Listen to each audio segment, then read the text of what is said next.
కాంగ్రెస్ ప్రభుత్వం తెలంగాణను అన్ని రంగాలలో అభివృద్ధి చేసే దిశగా పాలన సాగిందని, ఇచ్చిన హామీలన్నిటినీ అమలు చేస్తామని రాష్ట్ర వ్యవసాయ శాఖ మంత్రి తుమ్మల నాగేశ్వరరావు అన్నారు. నల్గొండ, వరంగల్, ఖమ్మం పట్టభద్రుల ఎమ్మెల్సీ తీన్మార్ మల్లన్నను గెలిపించాలని కోరుతూ శనివారం నల్గొండ జిల్లా కేంద్రంలోని స్థానిక ఎంఎన్ఆర్ గార్డెన్లో నిర్వహించిన నల్గొండ నియోజకవర్గ స్థాయి పట్టభద్రుల సమావేశంలో రాష్ట్ర వ్యవసాయ శాఖ మంత్రి తుమ్మల నాగేశ్వరరావు పాల్గొని ప్రసంగించారు. నల్గొండ, వరంగల్, ఖమ్మం పట్టభద్రుల ఎమ్మెల్సీ తీన్మార్ మల్లన్నను గెలిపించాలని కోరుతూ శనివారం నల్గొండ జిల్లా కేంద్రంలోని స్థానిక ఎంఎన్ఆర్ గార్డెన్లో నిర్వహించిన నల్గొండ నియోజకవర్గ స్థాయి పట్టభద్రుల సమావేశంలో రాష్ట్ర వ్యవసాయ శాఖ మంత్రి తుమ్మల నాగేశ్వరరావు పాల్గొని మాట్లాడుతూ రాష్ట్రంలో జరిగే ప్రతి ఎన్నికలలో కాంగ్రెస్ పార్టీ అభ్యర్థులను గెలిపించి రేవంత్ రెడ్డి ప్రభుత్వానికి అండగా నిలవాలని కోరారు. గత బీఆర్ఎస్ ప్రభుత్వం 10 సంవత్సరాలలో అన్ని వ్యవస్థలను విధ్వంసం చేసిందని ధ్వజమెత్తారు. కాంగ్రెస్ ప్రభుత్వం అధికారంలోకి వచ్చిన వెంటనే రాష్ట్ర అభివృద్ధి కోసం అన్ని విధాలుగా కృషి చేస్తుందని స్పష్టం చేశారు.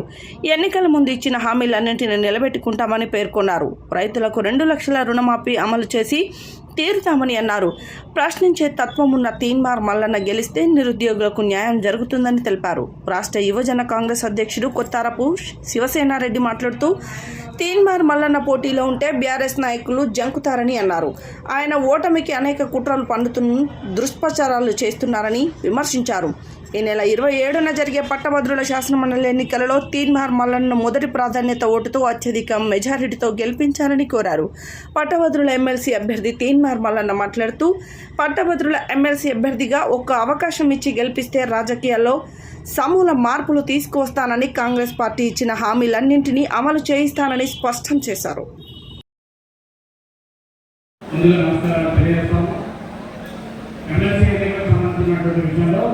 పార్టీ రాష్ట్ర కమిటీ ఇప్పటికే ప్రకటన చేసింది. ఖమ్మం, నల్గొండ, వరంగల్ జిల్లాలో జరుగుతున్నటువంటి ఈ ఎన్నికలకు సంబంధించినటువంటి విషయంలో ఇండియా రాలేకపోయారు. భారతదేశంలో కూడా అందరికీ విజ్ఞప్తి చేశారు. జరిగే ఎమ్మెల్సీ ఎన్నికల్లో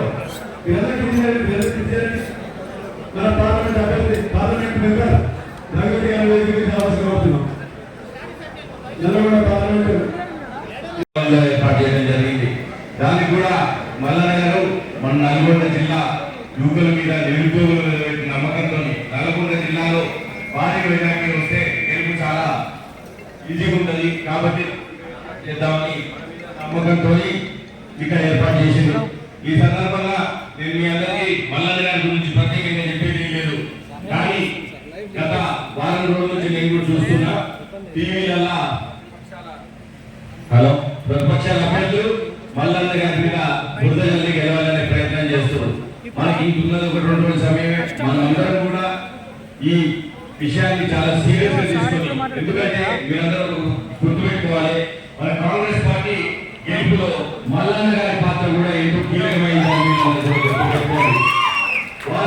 వారు కేసీఆర్ గారికి వ్యతిరేకంగా ప్రజల పక్షాన 10 ఏళ్ళు నిరంతరాయం పోరాటం చేసి జైలుకి వెళ్ళి కేసులు పెట్టుకొని రెయిన్ భవన్లు ప్రభుత్వానికి వ్యతిరేకంగా మాట్లాడితే ప్రజల్ని కళ్ళు తెరిపించింది కాబట్టి మనకి విజయం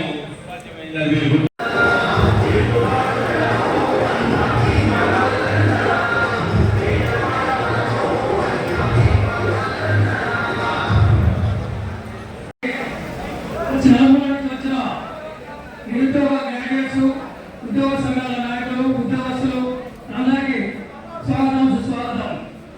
ఈరోజు ఎమ్మెల్సీ అభ్యర్థిగా పోటీ చేసిన తీన్మార్ మల్లన్న గారు, మల్లన్న అంటేనే ఒక పోరాట శక్తి, ఆయన అంటేనే ఒక ప్రపంచం. 10 సంవత్సరాలుగా నిరంకుశ రాజరిక ప్రభుత్వాన్ని ఒకే ఒక వ్యక్తి తెలంగాణలో ఎదిరించి ఈరోజు ఇది పేదవాళ్ళు ఇచ్చేటువంటి ఓటు.